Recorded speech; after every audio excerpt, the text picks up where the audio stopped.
A Lover's Litanies, Ninth Litany. Lilium inter Spinas, by Mackay. Dearest and best of maidens, whom the fates have dowered with beauty, whom the glory gates have shown so splendid in my waking sight, I us it well, thou syren. Thus to haunt the night and grant no mercy, none from week to week all through the year? I us it well my soul to seek and shun my body? I us it throughout ordained that thou shouldst spurn a love so tender-meek? It is my joy to serve thee, 'tis my pride to own my follies, though anew denied the chance of wisdom, and for this, who knows? I shall be counted, ere the season's close, a time-perverter. Yes, I shall be shamed, and frowned upon, and day by day proclaimed a foe to virtue, though, in seeking thee I seek the goal that virtue's self hath named. O lily mine! O lily tipped with gold and welcome-eyed for angels to behold when down on earth!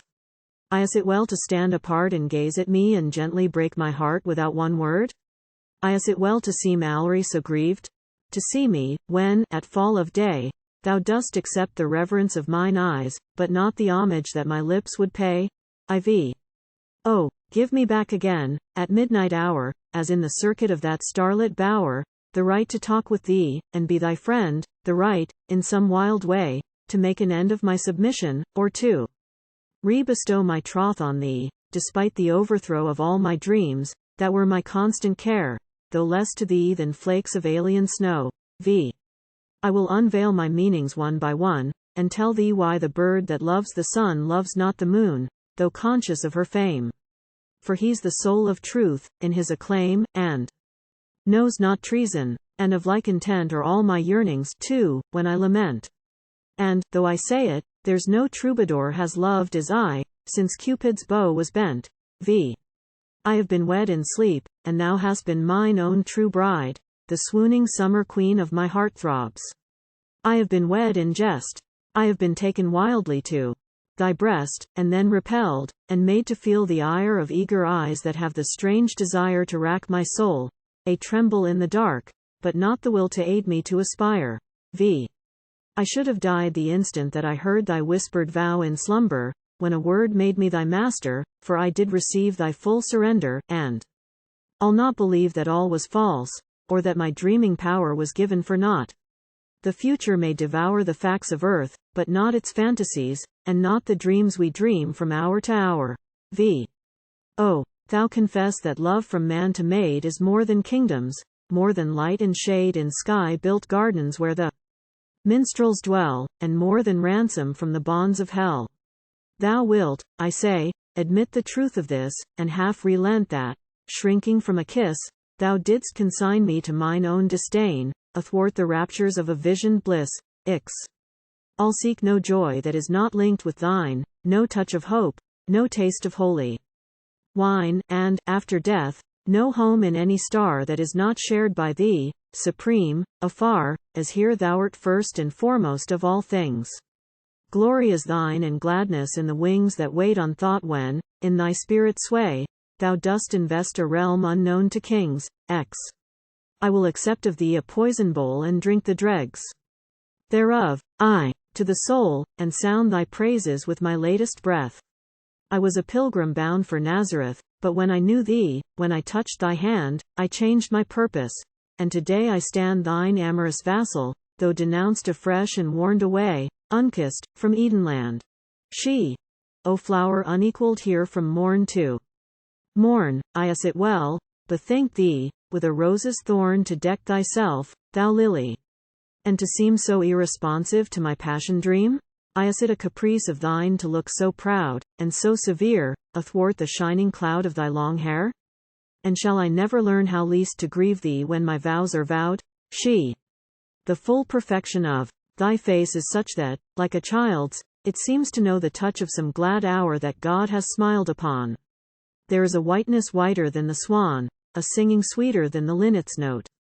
But there is nothing whiter than thy throat, and nothing sweeter than thy tender voice when, love attuned, it skyward seems to float. Lily and rose in one. To find thy peer exceeds belief, all through the varying year, for chance thereof, and hope thereof, is none. There comes no rival to the rising sun, and none to thee. no rival to the moon that sets in Venice on the far lagoon, and none to thee, thou marvel of the months, that art the cynosure of night and noon. Xiv. Yes, I will hope. I will not cease to turn my thoughts to thee, and cry to thee, and yearn as one in hell may lift enamored eyes to some sweet soul beyond the central skies whose face has slain him. For 'tis true, I swear, I have been murdered by thy golden hair, and by the brightness of those fringy seedy orbs that are at once my joy and my despair. Xv.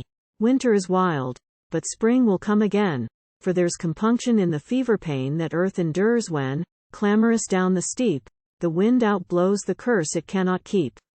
And so, belike, thy scorn of me may change to something fairer than the fated range of dole, and doubt, and pity, and reproof, and then my sighs may cease to seem so strange. Xvi. For thou and I will meet and not be foes, e'en as the rue may stand beside the rose and not affront it, as a lonely tree may guard a shrine and not upon the lea be deemed obtrusive, as an errant knight may serve the sovereign of his soul's delight and not, thereby, be deemed of less account than he who keeps her daily in his sight. Xvii.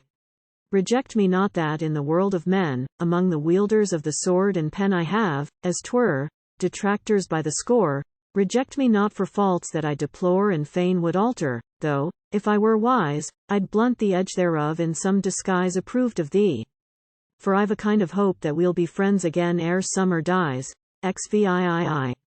If this be true, I'll greet thee with such fire that thou wilt throb thereat, as throbs a lyre, and give thine answer, too, without restraint, and neither frown at me nor fear a taint in my much zeal, that knows not any pause but, night and day, is constant to the laws of its own making, and is fain to prove how leagued it is throughout to honor's cause. Xix. I will conceal from thee no thought of mine. All will be clear as signing of a sign on marriage scrips, and, though I tell thee so, the seas and streams of earth shall cease to flow ere thou shalt find, in this world or the next, a love so proud, a faith so firmly sexed, as this of mine. For thou art the polar star to which I turn as minstrel to his text. XX. But woe's the hour, my heart is wounded sore, and soon may cease to take, as heretofore, such keen delight in tears that comfort not, but evermore do seem to leave a blot on sorrow's teaching. Shall I muse thereon one season more, till hope and faith be gone? Or must I look for comfort up in heaven and then be slain by thee as night by dawn?